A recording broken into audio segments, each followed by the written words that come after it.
big benefit to us in passing some of the time away on our transit out to the moon. And it's rather odd to see it floating like this in Odyssey while it's playing the theme from 2001. April 13th, 1970. The mood could only be described as relaxed. Apollo 13, man's 5th lunar mission. The 3rd, scheduled to land on the moon, continued its tranquil coast. This is the crew of Apollo 13, wishing everybody there a nice evening, and we're just about to close out our inspection of Aquarius and get back to a pleasant evening at Odyssey. Good night. 13, we've got one more item for you when you get a chance. We'd like it to stir up your cryo tanks. In addition, have Shaft and Trunnion for a look at the Comet Bennett if you need it. Okay, stand by. Okay, Houston, we've had a problem here. This is Houston. Say again, please. Yes, Houston, we've had a problem. We've had a main B bus undervolt. Roger, main B undervolt. Okay, stand by, 13. We're looking at it. And we had a pretty large bang associated with the caution and warning there. And as I recall, main B was the one that had a amp spike on it once before. In the interim here, we're starting to go ahead and button up the tunnel again. April 11th, 1970. Launch day. The crew of Apollo 13. Jim Lovell, commander and veteran of 3 previous missions. He had orbited the moon Christmas 1968 on Apollo 8. Fred Haise, his first time up, Lunar Module pilot. Jack Swigert, command module pilot. 3 days ago, he was on the backup crew. Now he replaced Ken Mattingly. Mattingly had been dropped from the mission because he had been exposed to German measles. He would watch the launch from Houston's mission control. Auto sequence initiated, flight. Roger. Flight booster. Go. S4B pre-press complete. Roger. Flight booster. S1C pre-press complete. We're on internal power and we'll go. Roger. How's it look, Econ? You got your space Looks good, flight. Okay. MCC record us to flight speed. Ignition, flight. Roger.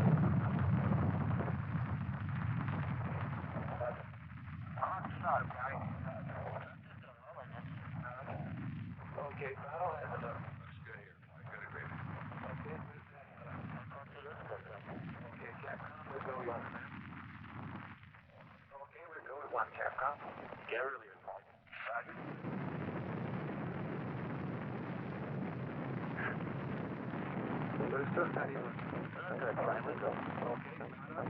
We're going flight. Looks good here. That's good, flight. Okay, Econ, DNC. Looks good, flight. Looks good, flight. Okay, sir. It looks fine. Zoom in, and we go, flight. Roger, booster. And go for staging, Capcom. Confirm and board out, flight. Roger. Staging, flight. Roger. Flight fighter trajectory confirmed staging. Roger. Flight booster, then board out was way early. Okay.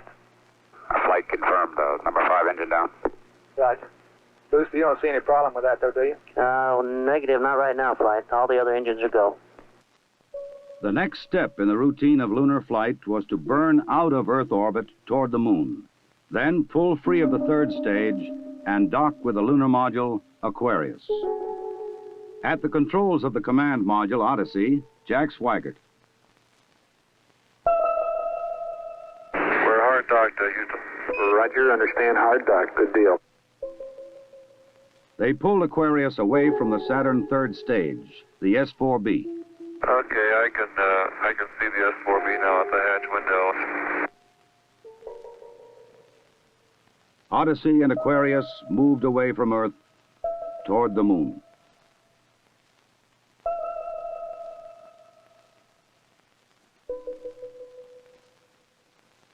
Okay, Houston, we've had a problem here. Flight guidance. Go guidance. We've had a hardware restart. I don't know what it was. Okay. Houston, we've had a problem. We've had a main B bus undervolt. You see an AC bus undervolt there, guidance? Or ECOM? Negative, flight. I believe the crew reported it. We got a main B undervolt. We may have had an instrumentation problem, flight. Roger. And we had a pretty large bang associated with the caution and warning there. The sensation I had, that I had felt a vibration accompanying the bang, not a large vibration or shudder. Is there any kind of leads we can give them? Are we looking at instrumentation? Or we got a real problem or what? We're reading 0 N2 pressure in fuel cell 1 and 13 psi on fuel cell 3 O2 pressure.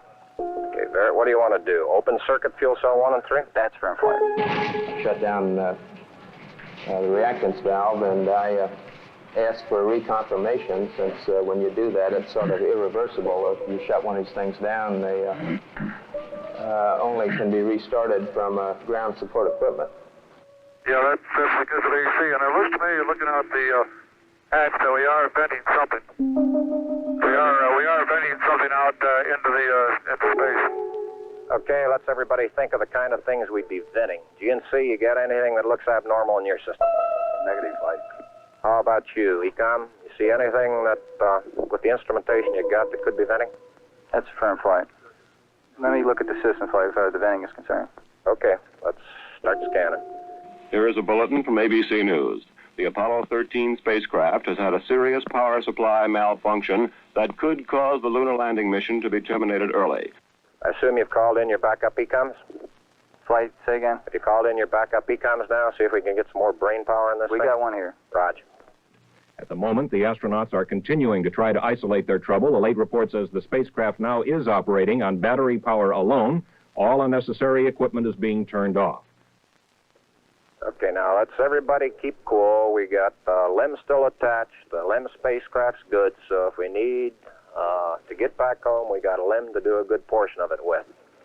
Okay, let's make sure that we don't do anything that's going to blow our CSM electrical power with the batteries, or that will cause us to lose the main or the fuel cell number 2. Okay, we want to keep the O2 and that kind of stuff working. We'd like to have RCS, but we got the command module system, so we're in good shape if we need to get home. Let's solve the problem, but let's not make it any worse by guessing. My concern was increasing all the time. It went from, I wonder what this is going to do to the landing, to I wonder if we can get back home again. Okay, Com, I'm coming back to you. Flight. Go ahead. I think the best thing we can do right now is start a power down. Right about then, it was quite apparent to me that it was just a question of time that the command module was going to be dead. You don't want to get fuel cell pumps off, do you? We can do that on fuel cell number 1 flight. Okay, well, let's make sure we don't blow the whole mission. The thing that concerns me is throwing equipment. We had a problem. We don't know the cause of the problem. Flight, I've got a feeling we've lost 2 fuel cells. I hate to put it that way, but I don't know why we've lost them. It doesn't all tag up. Network from Flight. Flight network. Bring me up another computer in the RTCC, will you? We got one machine on the RTCC, and we got dual CPs downstairs. Okay, I want another machine up in the RTCC, and I want a bunch of guys capable of running D-logs down there. Roger that. What all this means is only speculation at this point. First, though there has been some tumbling or rotation of the spacecraft, the astronauts do not appear to be in any immediate danger. I'll tell you what, GNC, can you get somebody in the back room to try to figure out what the equivalent delta V is we're getting, so that we can see if we can backtrack to see if we can figure out what's venting. Roger, we'll give it a try, Flight. Okay? When I looked up and saw both oxygen pressures, one absolutely 0 and the other one going down, it dawned on me, and I'm sure Jack and Fred about the same time, that we were indeed in serious trouble. The only way to survive the situation was to transfer to the LEM. Flight Econ. Go ahead, Econ. The pressure in O2 tank 1 is all the way down to 297. We better think about getting in the LEM or using the LEM systems. I'd say this is as serious a situation as we have ever had in manned spaceflight. We've always called the LEM a good lifeboat under those circumstances. If at any time in the mission, however, the LEM had separated and we had gotten ourselves into a rendezvous situation, or the command module being around the moon, then what you state is absolutely true. It would be a fatal situation. Tell me you're from Flight. Go ahead, Flight. I want you to get some guys figuring out minimum power in the LEM to sustain life. The accident had occurred 200,000 miles from Earth. Lovell, Swigert, and Haise rode in the Lunar Module attached to a lifeless command module. Apollo 13 had started as a mission of scientific exploration. It was now a matter of survival. Since the command module was dead, except for the oxygen and power hoarded for re-entry, the guidance platform of Aquarius, designed to land on and take off from the moon, would have to be used. The first milestone, and I consider this after the accident, I guess, more or less the survival now. The first milestone was to get alignment on the LEM platform. Alignments are important, you know, because without knowing exactly which way the attitude of a spacecraft is in space, there's no way to tell how to burn or how to use the engines of that spacecraft to get the proper trajectory to come home. The position we are now on the Earth-Moon plane, we have to go around the moon to get back if we're going to use the DIPS engine. You would have had enough capability with the SPS engine, but of course we don't dare use that now. So we have to go to the back side of the moon and come back. To get into the correct orbit around the moon, the crew had burned out of a trajectory that would automatically bring them back to Earth. They would have to get back onto a safe course toward Earth. He needs to put his throttle to min also, Flight. Throttle to min? Yes, he's at 29% now, roughly. This maneuver, again, was completed on time, and because it was a manual burn, we had a three-man operation. Jack would take care of the time. He'd tell us when to light off the engine, when to stop it. Fred handled the pitch maneuver, I handled the roll maneuver, and I pushed the buttons to start and stop the engines. Aquarius, and you go for the burn.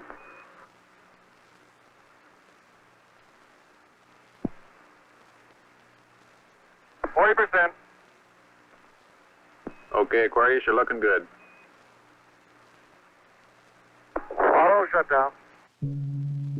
The first problem was solved. They were back on the path to Earth. But there were many other problems to be solved.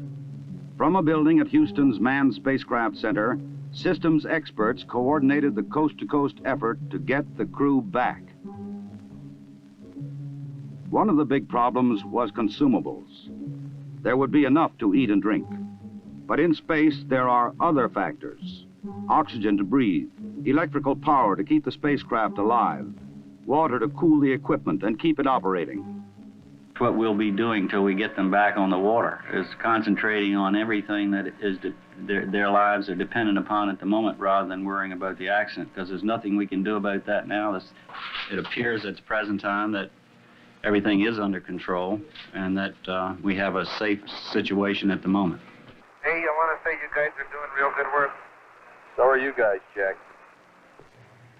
We are about 70 hours from home, and we think we have the situation in control. We've projected the consumables as I've described, and we have a plan for carrying out the rest of the mission, but there's going to be no relaxation at all as far as that goes from now until splash. There was a key decision to be made before Apollo 13 went behind the moon: where to bring them down. Their present course would take them to the Indian Ocean, where recovery would be difficult. A burn to bring them home quicker would take them to the Pacific Ocean near the recovery forces. Bringing them home even faster would place them in the South Atlantic, again away from recovery forces. It was decided to take them to the Pacific. We've run these simulators both here and at the Cape and at the contractors that continuously ever since last night. We've tried to simulate virtually everything that we've had the crew to do that is non-normal that they've done, and we've proven most everything that we've been able to run on the simulator prior to passing it up to them. There may be some details we haven't done, but at least we've checked the feasibility of everything we've done, and we'll continue to do that. They passed 137 miles from the moon. For Lovell, it was the second time that he had seen the moon so near. But there was no time for contemplation. There was another critical burn coming. Okay, look,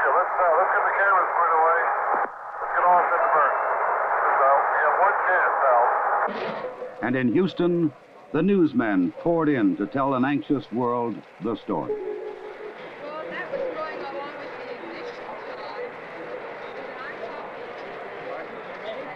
Shortly after Apollo 13 had separated from the Saturn third stage, the stage had been sent onto a trajectory toward the moon. Its impact would be recorded by the seismometer left by Apollo 12. By the way, Aquarius, we see the results now from 12's seismometer. Looks like your booster just hit the moon and it's rocking it a little bit. Over. Well, at least something worked on this flight. I'm sure glad we didn't have a limb impact, too. Jim, you go for the burn. Go for the burn. Roger, understand. Go for the burn. Guidance okay? We're good, flight. Control okay? We're okay, flight. Tell me. We're go, flight. Inco okay? We're good, flight. Ground confirms ignition. We're burning 40%. West Houston, you're looking good. Roger. Shut down. Roger, shut down. I say that was a good burn. Roger, now we want to power down as soon as possible. Understand. To conserve the electric power and cooling water, the crew shut down all but the vital, life-sustaining systems of the LEM. I think the LEM spacecraft's in excellent shape, and I think it's fully capable of getting the crew back. I think, as we have found before, every time we've put the LEM spacecraft to a test, it's always done much more than it was guaranteed to do, and I think this is a good case in point. Conserve the consumables, cooling water, electric power. The LEM water gun was leaking, and we shut that off. I guess it leaked about a quart of water, I would estimate. But it took me about 2 days to get my feet dry, and of course, I think you were all aware that the temperatures were going down in both vehicles, and it's made for very chilly feet for a couple days.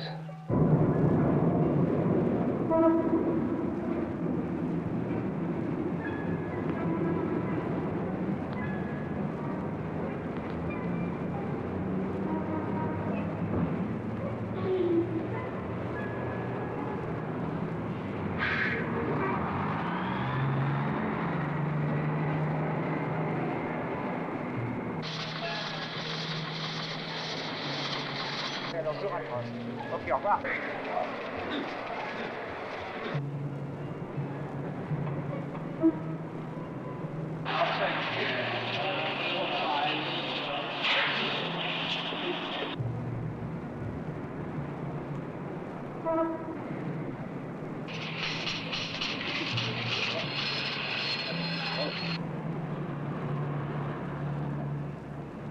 Lord, your astronauts will come back safe.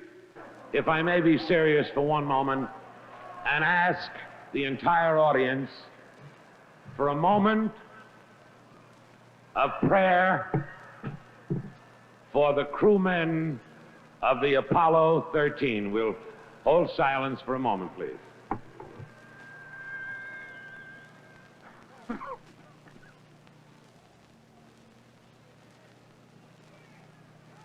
RCS-A stands at 62% and B at 62%. I see we've gone a hell of a long time without any sleep. We have to start thinking about getting people back to sleep again because I didn't get hardly any sleep last night at all. Command module just slowly kept going down in temperature until I think just prior to reentry, it was down to about 38 degrees. And along with that, there was a sort of a chilling coldness. The walls were perspiring, the windows were completely wet, and it wasn't too healthy. I recall that we went in there to get some hot dogs one day, and it was like reaching into the freezer for the food.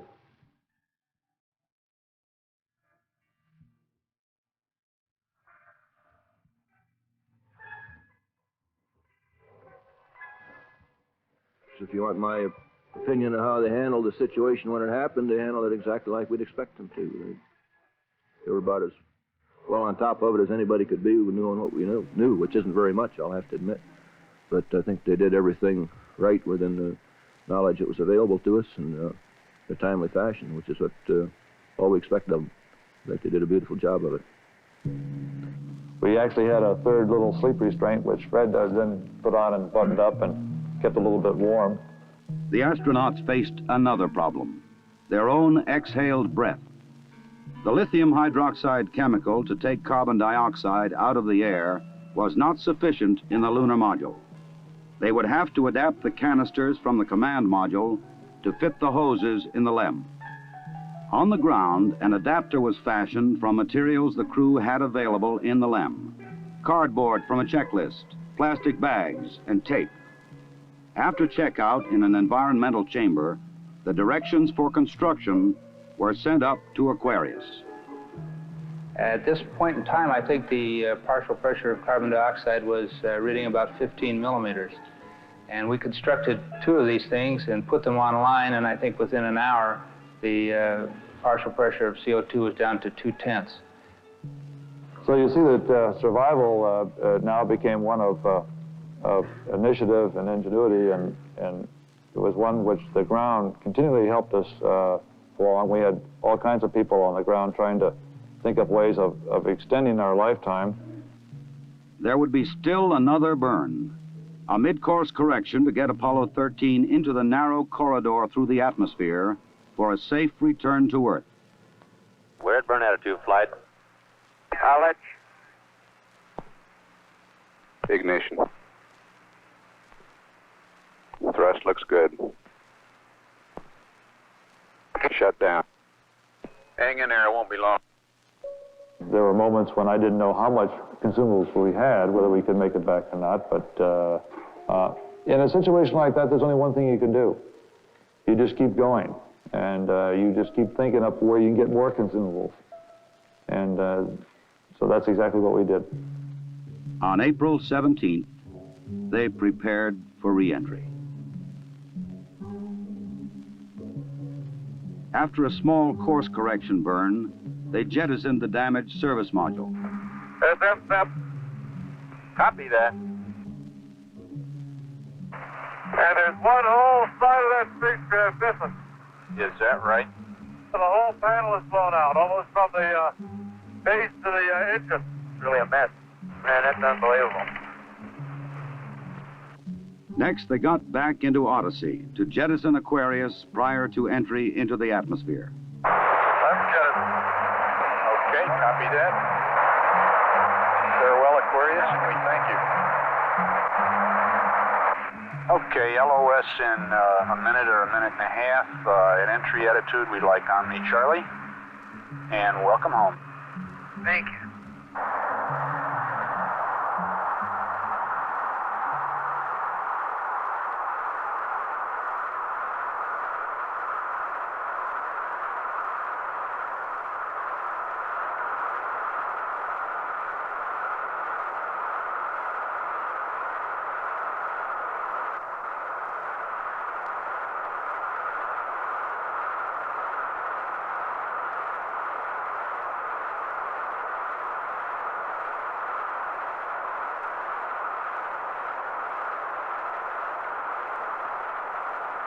Odyssey Houston standing by, over. Okay, go over.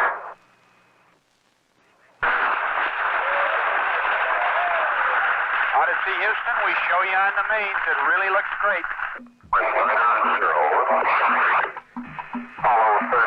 Apollo 13, this is recovery, over. They're going to 5,000. Roger, Apollo 13, this is recovery, and your chutes look good.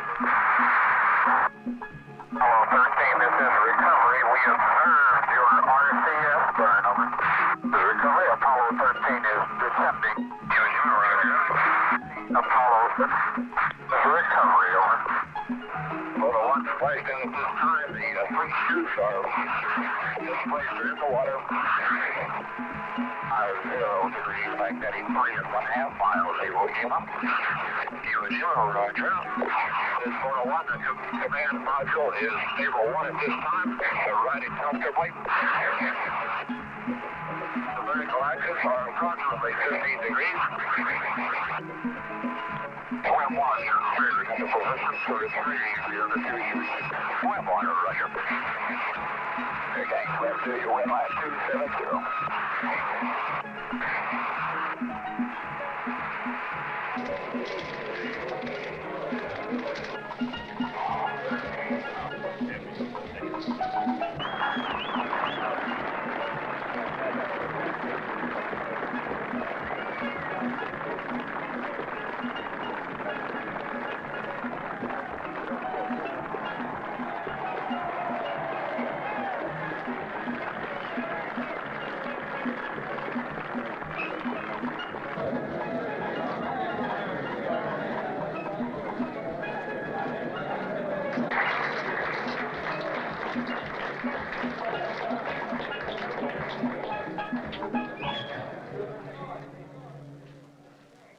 I recall, Captain, that when I spoke to you on the phone, you said that you regretted that you were unable to complete your mission.